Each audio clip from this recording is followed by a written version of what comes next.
일본의 군사대국화 움직임이 더 노골화되고 있습니다. 지난해 6월 탄도미사일 개발을 염두에 둔 우주개발실 신설과 지난 6일 항공모함급 헬기 호위함인 이즈모의 진수 등에서 일본이 추진하는 군사대국화의 단면을 그대로 볼 수 있습니다. 박경석 기자입니다.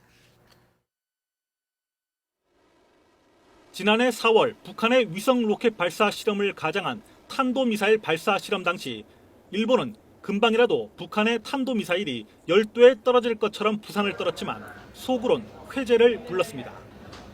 북한의 핵미사일 개발 위협이 증폭될수록 일본의 재무장에도 가속도가 붙을 것이란 기대감 때문이었습니다.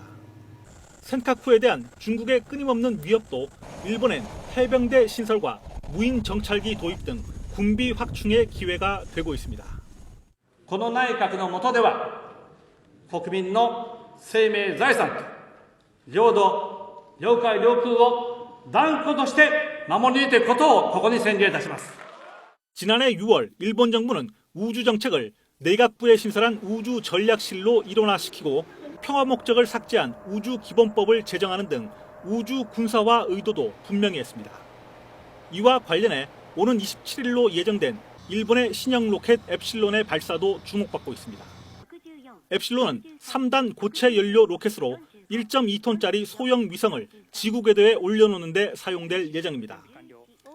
하지만 로켓에 사용된 고체 연료 기술이 대륙간 탄도미사일 ICBM에 그대로 전용될 수 있어서 군사적 의미가 적지 않습니다. 여기에 해외 위탁 처리를 통해 44.3톤의 플루토늄을 확보하고 있는 일본이 마음만 먹으면 핵무장을 할 수 있다는 우려도 나오고 있습니다. 방어 위주의 현행 헌법에서는 가능하지도 않은 적기지 선제 공격과 관련된 발언도 정부 내에서 거침없이 나오고 있습니다. 攻撃の意図が明確で、そして急迫不正の状況で他に対抗手段がないという場合、これは我が国の現行法制でも敵地攻撃については認められるものだと思う。 지난 6일 준 항공모함 이즈모를 진수시킨 일본은 올해 국방 예산을 11년 만에 처음으로 증액한 데 이어 내년 예산도 55조 원으로 또다시 늘렸습니다. 일본은 북한의 핵미사일 위협과 영토 분쟁을 빌미로 평화헌법 규정을 무력화시키고 재무장 움직임에 고삐를 당기고 있습니다. YTN 박경석입니다.